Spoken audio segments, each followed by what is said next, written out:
Kenapa hidup di sini disebut dengan dunia? Karena sifatnya begitu singkat, mendekatkan Anda pada kematian untuk berpindah. Jadi kalau Anda pindah hari, bukan semakin menjauh dari kematian, semakin dekat. Karena itu keunikannya semua yang Anda alami berlangsung seakan-akan cepat. Kayaknya baru kemarin ya, kita ketemu, sekarang sudah jumpa lagi. Kayaknya baru kemarin ya, kita menikah, sekarang cucu sudah 13. Kayaknya baru kemarin ya, kita sekolah SD, sekarang sudah sama-sama bekerja di tempat yang sama. Kayaknya baru kemarin, itulah dunia. Karena itu, sifatnya pun hanya akan terjalani lewat 5 aktivitas kalau dirasakan menyenangkan. Semua yang menyenangkan di dunia ini, sifatnya singkat dan dekat, itu cuma 5 hal. 5 inilah yang sering menjebak kehidupan manusia. Sehingga dia tidak punya persiapan bekal untuk mencapai keabadian akhirat yang selanjutnya. Apa yang pertama? Tadi. Ada orang yang senang bahagia ketika terlibat dalam permainan. Main senangnya. Ada yang di olahraga, ada yang tadi saya sebutkan. Sudah banyak contohnya. Dan mereka menikmati itu. Kalau nggak percaya silakan. Ada nggak orang yang hidupnya di dunia, kerjanya cuma main? Ada. Ada. Dari mulai permainan yang benar secara hukum dunia, sampai yang haram. Main judi, main ini, main itu yang haram. Ada yang menikmati yang haram, aneh tuh. Ditawarin yang halal, tapi menikmati yang haram. Manusia paling aneh. Sama dengan manusia yang dikasih pakaian tapi dibuka-buka. Kan sering-sering sampaikan, sifat pakaian itu dipakai supaya nutup. Udah ditutup dibuka. Kan manusia aneh itu. Pakaian itu fungsinya untuk menutup. Begitu Anda pakai malah dibuka. Ada yang disobek lagi. Ya, kalau cuma mau buka pakaian, ada yang lebih hebat namanya hewan. Dan hewan itu kalau dipakai pakaian, dikasih pakaian risih dia. Gak percaya datang kebun binatang tuh. Absen satu-satu. Monyet, pakein pakaian.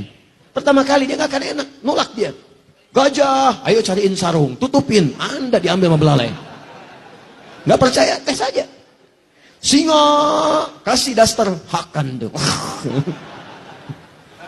Paham ya? Nah, jadi kalau mau berlomba buka-buka, gak usah jadi jagoan, binatang lebih hebat. Sudah, tempatkan sesuatu pada tempatnya. Dunia pun tempatkan pada tempatnya. Jangan dunia kemudian dibawa ke arah yang sifatnya sebetulnya sifat akhirat. Dibawa ke dunia yang gak akan nyambung.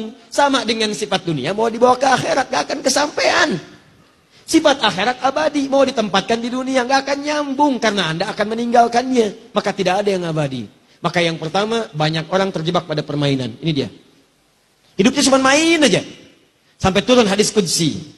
Qala Rasulullah sallallahu alaihi wasallam, haddatsana qala Allah azza wa jalla, ibadi. Kata Rasulullah, Allah Subhanahu wa taala menyampaikan, ibadi, duhai hamba-hambaku, khalaqtuka lil ibadati fala tal'ab. Aku ciptakan kamu itu buat ibadah, jangan banyak mainnya. Sebab ibadah itu buat bekal kamu pulang. Pulang ke akhirat alamnya beda, sifatnya lain, maka nggak bisa dipakai bekal dunia. Karena alamnya lain. Anda saja di dunia punya sifat yang berbeda, tempat satu dengan yang lainnya tidak sama. Apa Anda pikir di Indonesia mau ke Amerika bisa sama keadaannya? Tidak. Bekal yang dibawa beda. Cara masuknya lain. Ke Malaysia beda. Ke Singapura tidak sama. Sekarang Anda pengen ke surga. Bekalnya pengen sama di dunia. Mimpi. Bangun dari mimpi. Lihat keadaan. Anda mesti berubah. Kata Allah, saya ciptakan kamu buat ibadah. Kalau kamu terjebak pada permainan dunia. Khalaqtuka lil ibadati fala tal'ab. Kalau banyak mainnya, aku khawatir. Saat pulang nanti ke akhirat, kamu nggak bahagia. Lihat anak bahagia, lihat cucu bahagia, main dengan cucu, main sepedaan, main ini, main itu. Masya Allah, ada yang bermain sepeda dengan cucu, ada yang main lompat-lompatan, ada yang main perosotan, permainan, bahagia. Tapi kalau kamu ke akhirat, kamu punya bekal, kamu berpisah nantinya. Bapak ke surga, anak ke neraka. Istri ke surga, suami ke neraka. Anak ke surga, bapak ibu ke neraka. Apa antum tega melihat anak antum berpisah dengan antum di akhirat? Sedangkan Anda yakin akan ada surga. Anda yakin ada neraka. Anda yakin ada kematian. Anda yakin ada kuburan. Bahkan Anda menyolatkan kawan Anda, mengantarkan dia ke kuburan. Pertanyaannya, Anda yakin wafat tapi tidak siap-siap dengan bekal wafat Anda. Anda yakin pengen ke surga tapi mengerjakan amalan yang menjauh dari surga, kan aneh. Wa qasamtu laka rizqaka fala tat'am. Kalau kamu benar-benar ibadah, aku telah tetapkan rizkimu. Kamu jangan khawatir. Rizki kamu itu telah tetap. Surga kamu yang belum teratur. Hadis qudsi. Rizki kamu tetap sebelum kamu wafat, aku berikan. Tidak ada orang wafat yang tidak mendapatkan rizkinya. Semua diberikan. Jangan takut, kata Allah. Engkau kerjakan ibadah karena aku jadikan kecil dunia. Kutundukkan untukmu. Mudah. Tapi kalau engkau berpaling padaku bermain-main dengan dunia, maka aku akan jadikan engkau tertunduk mencari dunia. Capek tuh. 24 jam capek, cuma putar-putar. Berangkat kerja, berangkat gelap, pulang gelap, cuma tidur, balik lagi, nulis ini. Capek sendiri. Begitu dapat sakit. Sholat gak sempet, tahajud gak bisa, baca Quran gak ada. Aku tundukkan engkau capek dalam urusan dunia, dan engkau tidak akan mendapatkan dari rezeki itu, tidak akan mendapatkan apapun dari rezeki itu, kecuali sesuai dengan apa yang telah aku tetapkan. Jadi kalau saya tetapkan untukmu 1 miliar, kamu mau merangkak pun, Anda mau terus habiskan waktu untuk dunia, dapatnya cuma segini juga, nggak akan nambah, kata Allah. Nih, cukup sudah bermain. Apalagi kalau mengerjakan perbuatan yang tidak ada maknanya. Bolak-balik, lontang-lantung, tiap malam cuma pergi sini, pergi sana, lihat ini, lihat itu. Nggak ada pekerjaan yang dikerjakan, ukuran dunia pun tidak dianggap benar. Maka itu yang disebut dengan lahwun namanya. Wa minan nasi may yashri lahwal hadits liyudilla an sabilillah. Awas, innamal hayatud dunya. Awas, i'lamu annamal hayatud dunya la'ibun wa lahwun. Sesuatu yang tidak ada manfaatnya. Awas, hati-hati, maaf. Lahwun itu yang tidak ada manfaat, gak ada isinya. Ngobrol sana sini gak ada isinya. Cerita-cerita gak ada isinya. Daripada lisan dipakai cerita gak ada isinya, kenapa gak bisa dipakai baca Quran? Kenapa gak dipakai zikir? Apa Anda sibuk membuat tertawa orang lain sehingga satu saat Anda ditertawakan? Ayo silakan sibuk bikin tertawa orang. Bikin cerita ini, bikin cerita itu, semua. Sampai laki-laki jadi perempuan, perempuan jadi laki-laki. Begini, begitu. Demi Allah saya katakan, ayo luaskan rumah Anda. Ribuan hektar, kalau bisa bangun, ayo silahkan. Begitu Anda meninggal, lihat tempat meninggal Anda. Sekali-sekali main ke kuburan. Supaya Anda tahu tempat berpulang Anda cuma segitu tuh. Cuma 2 meter, cuma 3 meter. Sekarang Anda luaskan urusan dunia, Anda nggak punya perbekalan sampai ke akhir. Silahkan main-main, silahkan. Bikin tertawa. Dan suatu saat Anda akan ditertawakan oleh orang lain. Silahkan. Dua Anda yang senang ngobrol-ngobrol, cuman kumpul, cuman ngobrol, gak jelas yang dibicarakan. Cuman kumpul-kumpul, bicara ini itu, gak ada maknanya, gak ada manfaatnya. Cuman kumpul-kumpul aja, cuman ngobrol-ngobrol aja. Nih lahwun namanya. Gak ada nilainya. Anda gak punya nilai sisi Allah Subhanahu Wa Taala. Dan uniknya ada orang-orang yang menikmati itu. Dan dia bahagia dengan itu.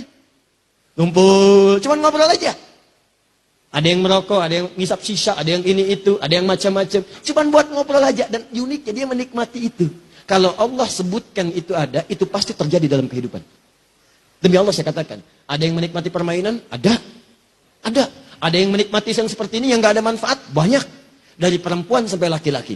Berapa banyak perempuan kumpul-kumpul cuma untuk ngobrolin orang. Dari sejak zaman dulu sampai sekarang, Bu, dari zaman Nabi Yusuf, sosialita yang senang kumpul-kumpul itu udah banyak. Apa Anda nggak baca surat Yusuf? Ketika kemudian mereka berkumpul-kumpul bikin gosip di rumah perempuan istrinya Al-Aziz itu, sampai mengatakan, duh, istri pembesar kok selingkuh ya? Cuman buat ngobrolin itu aja. Kedengaran sama pembesar, diundang, begitu diundang masuk. Yusuf keluar. Tuh, Yusuf ganteng-ganteng Nabi. Orang sekarang ganteng-ganteng serigala. Bayangkan. Yusuf tuh. Dia orang dulu tuh lebih pas, orang sekarang nggak ada kreativitasnya. Keluar Yusuf, begitu keluar. Wa qulna hasya lillahi ma hadza basyara in hadza illa malakun karim. Ini sih bukan malaikat, bukan manusia. Ini bukan manusia, ini malaikat yang menyamar dalam rupa manusia. Wa qata'na aydiyahunna, tanpa sadar mereka sedang mengiris buah itu, teririslah kemudian tangannya. Masya Allah. Nabi Yusuf ganteng, Nabi tawadu. Dilihat oleh orang, sampai teriris tuh. Dan tidak sombong. Antum bukan Nabi, Rasul bukan. Ganteng antum tidak seganteng Nabi Yusuf. Ibu-ibu lihat antum gak kepleset. Kenapa antum tidak merasa dekat dengan Allah? Coba lihat. Yang mau saya sampaikan, kalau cuma kumpul-kumpul, ibu ketinggalan telat, Bu. Zaman dulu udah ada. Nabi Yusuf itu udah lama lahirnya. Udah lama. Ibrahim alaihissalam. Ibrahim melahirkan Ishak. Ishak melahirkan Yakub. Yakub melahirkan Yusuf. Di Yusuf keturunannya dari Yakub, dari Ishak, ketiga dari Nabi Ibrahim alaihissalam. Nabi Ibrahim alaihissalam ke Nabi Muhammad 30 generasi.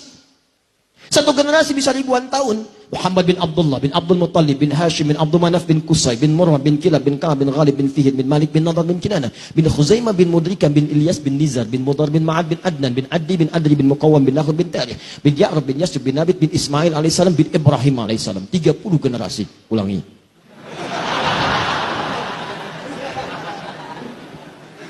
Setiap generasi ribuan tahun ke Ibrahim alaihissalam. Dari Ibrahim alaihissalam lahir Ishak dari jalur Sayyidah Sarah. Dari Sarah kemudian melahirkan Ishak. Dari Ishak lahir Yakub. Dari Yakub lahir Yusuf. Sejak zaman Nabi Yusuf sudah banyak perempuan kumpul-kumpul buat gosip. Dan itu dicela oleh Al-Quran. Dicela. Orang sekarang pengen ikutan. Apa manfaatnya? Nih, lahun. Laki-laki juga sama.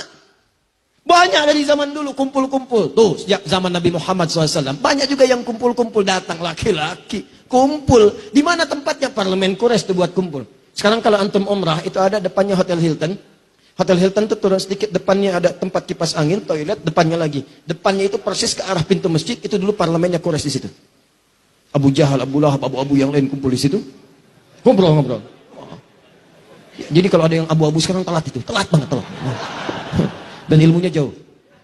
Enggak, adalah kita terlampau mahal kata-kata kita hanya untuk membahas sesuatu yang tidak bermanfaat. Jadi kumpul cuma ngobrol-ngobrol aja. Ngobrolin orang, kadang celah orang, kadang gosipin orang, kadang macam-macam. Dan itu kemudian dilarang oleh Al-Quran. Turun ayat sampai Quran surah ke-49 ayat 11 sampai 12 itu. Ya ayyuhalladzina amanu la yaskhar qaumin qaum. Hei orang-orang beriman, jangan sama dengan yang belum beriman, jangan saling celah. Karena cuma kumpul buat nyela orang aja. Ya ayyuhalladzina amanu la yaghtab ba'dukum ba'dha. Hei orang-orang beriman, jangan sama dengan yang belum beriman. Jangan bergosip. Jangan mengeluarkan kata-kata yang tidak bermanfaat. Jangan bicarakan orang. Ayuhibbu ahadukum ayyakula lahma akhihi maitan fakarihtumu? Apa kalian mau saat kalian bergosip saya ciptakan dari tubuh yang digosipkan berbentuk bangkai. Nanti di akhirat saya minta kalian makan tuh yang kalian bicarakan. Sedangkan kalian tidak menyukainya. Bonusnya, bonus keburukannya, begitu dibicarakan pindah pahalanya pada orang itu. Anda tidak taklim sekarang. Kemudian Anda bicarakan orang. Datang taklim, keluar Anda bicarakan. Rugi dia ya nggak sama kita hari ini? Iya ya, mungkin terlampau soleh dia ya. Sampai gak ikut taklim? Iya. Itu begitu Anda sampaikan kalimat itu, pahala taklim Anda pindah ke orang itu. Gabung satu orang lagi. Kenapa? Itu? Iya nggak nyangka dia, nyangka. Pindah lagi. Di sini orang bilang, alhamdulillah saya tidak. Kenapa? Tidak seperti 3 orang itu tuh Ustadz. Mereka itu bicarain orang aja pisahnya. Nggak bagus ya Ustadz ya. Memang mungkin mereka belum dapat hidayah. Pindah Pak. Pindah. Itulah namanya. Saya tanya pada Anda. Ada sekarang orang cuma kumpul-kumpul buat ngobrol yang tidak bermanfaat. Ada sampai dibikin acara. Tuh lihat di TV itu. Yang paling dahsyat itu kok bisa ada orang mau dibuka kehidupannya. Datang ke kamarnya, dibuka ini tempat tidurnya macam-macam. Wah, perampok tuh seneng banget. Dibuka semuanya. Bangun jam sekian, ini baru bangun tidur udah kelihatan wajahnya. Apa Anda nggak punya privasi dalam kehidupan? Apa mau dibicarakan orang semuka bumi? Begitu tampil kan Anda kelihatan orang semua. Apa tidak mau Anda menjaga privasi Anda? Apa senang dibicarakan baru bangun tidur kelihatan? Ternyata ganteng-ganteng belekan ya. Ternyata tempat tidurnya pink ya. Dan seterusnya. Nih, lahun. Sekarang bertransformasi jadi acara yang seakan-akan dinikmati. Dan perhatikan ratingnya tuh tinggi. Ratingnya tinggi. Berarti ada orang-orang yang salah orientasi dalam kehidupan dunianya. Dia hanya peduli dengan sesuatu yang seakan-akan nikmat. Padahal sifatnya fata morgana. Ini berbahaya. Bahaya. Coba lihat tuh yang kayak gitu tuh masuknya di prime time. Begitu ceramah. Jam 3 malam. Siapa yang lihat? Kuntilanak. Ada perempuan baju putih naik delman sado kalau di Bandung. Pak, pada kemana? Cikaso. Diantarin tuh sampai di rawa-rawa dulu turun.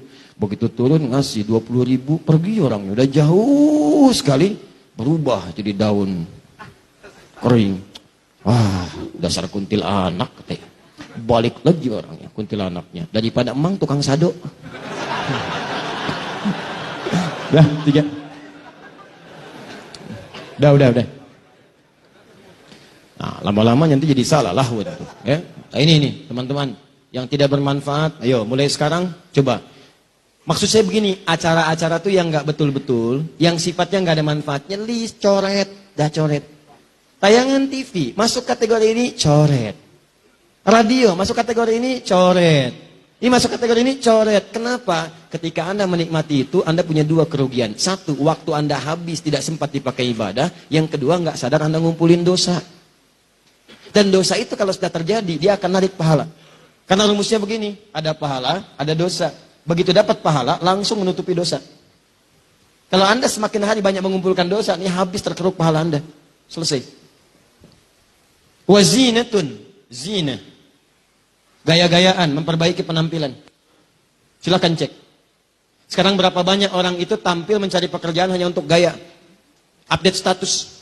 Meningkatkan status sosial dalam kehidupan. Bahkan ada peribahasa sekarang. Handsome itu tidak penting, yang penting handphone. Status naik. Lain sekarang orang penghormatan ditentukan oleh status. Bukan nilai-nilai kebaikan yang positif. Dulu tuh kebaikan positif itu yang menentukan, sekarang agak beda. Statusnya kalau makin kaya, makin dihormati. Makin populer, makin dihormati. Makin nyeleneh, kadang-kadang juga makin dihormati. Maka kadang-kadang yang paling berbahaya, ada orang mempertahankan statusnya demi gayanya. Maka yang seperti itu akan menjadikan kehidupannya sulit. Ingat baik-baik. Ingat baik-baik. Ada sementara orang yang menikmati tampil dalam bergaya. Dia cuma senang begitu aja dan nikmat kelihatannya. Lihat, Masya Allah, pakai mobil ini. Dan dia merasa nikmat. Padahal kata Al-Quran, nih, itu mata'ul ghurur. Kesenangan sementara yang menipu. Begitu Anda terangkat, seakan-akan dunia datang kepada Anda. Begitu hilang popularitas Anda, ini yang jadi persoalan. Zinatun gaya. Dalam fisika, hukum gaya berbanding lurus, hukum Pascal dengan tekanan. Rumusnya F berbanding lurus dengan P. Gaya berbanding lurus dengan tekanan. Semakin banyak gaya, semakin tertekan. Jadi kalau orang, persoalannya, kalau sudah kehilangan sumbernya, energinya udah nggak ada nih untuk dorong gaya nih. Bahannya udah nggak ada, supportnya nggak ada, uangnya nggak ada. Tapi gaya masih dipelihara, maka tekanan akan muncul di sini. Itulah yang menjadikan bahkan diri Anda bisa dijual pada orang lain. Dan seterusnya. Dan yang seperti itu kita doakan. Bawa lagi kepada kebaikan, bukan diolok-olok. Ini ada orang sedang merasakan susah. Dia langsung ditampakkan supaya berubah. Allah tampakkan itu karena Allah sayang kamu berubah. Jangan sampai kamu meninggal dalam keadaan demikian, kamu tobat. Anda malah membantu dia untuk merenungkan dan mendalami apa yang dia rasakan, sehingga seakan-akan dia merasakan gak ada guna dalam kehidupan. Itu angkat, bukan didorong dengan hal keburukan.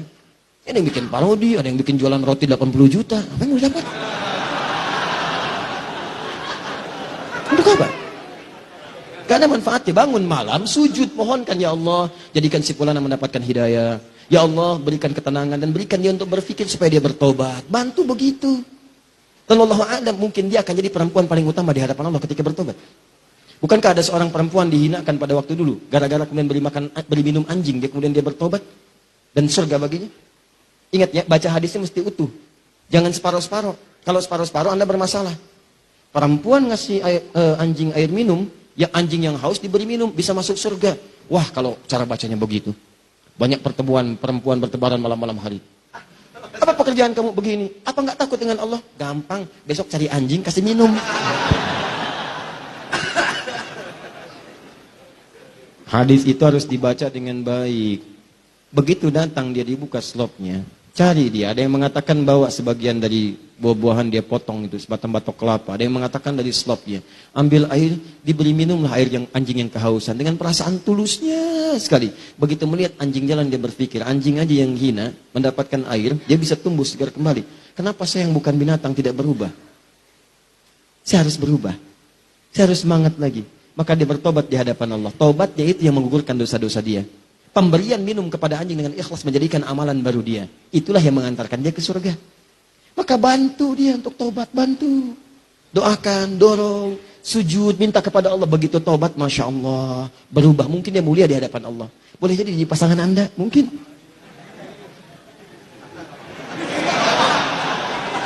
Masya Allah.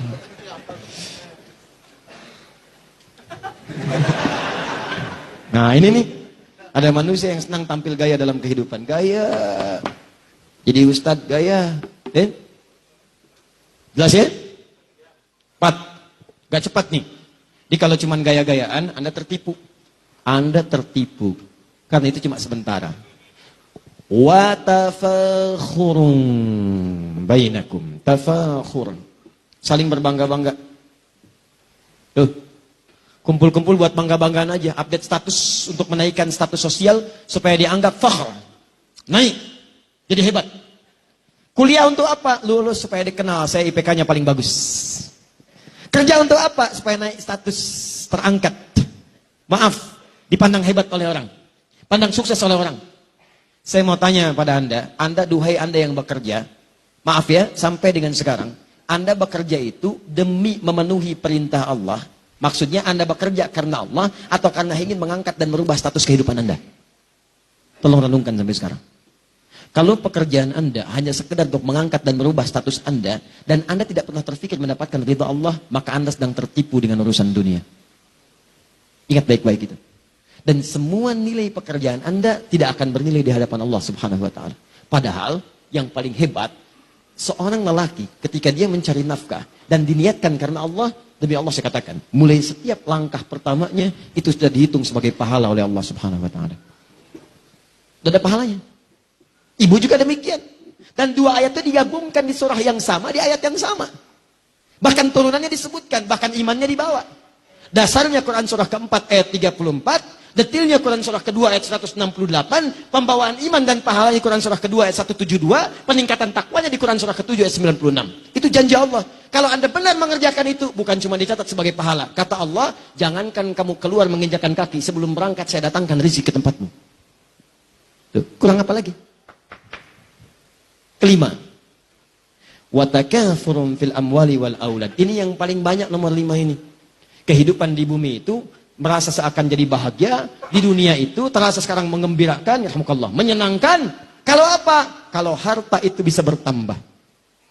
Keturunan itu bisa bertambah. Harta dan keturunan. Lomba nih. Harusnya lombanya urusan akhirat, nih lombanya memperbanyak harta urusan dunia. Takatsur. Memperbanyak.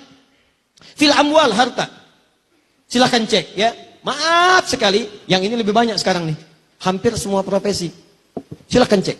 Yang kerja ngumpulin harta. Bahkan yang paling bahaya, ketika seseorang mendakwahkan urusan dunia, tujuannya untuk urusan akhirat, tujuannya untuk dunia, ini yang paling bahaya.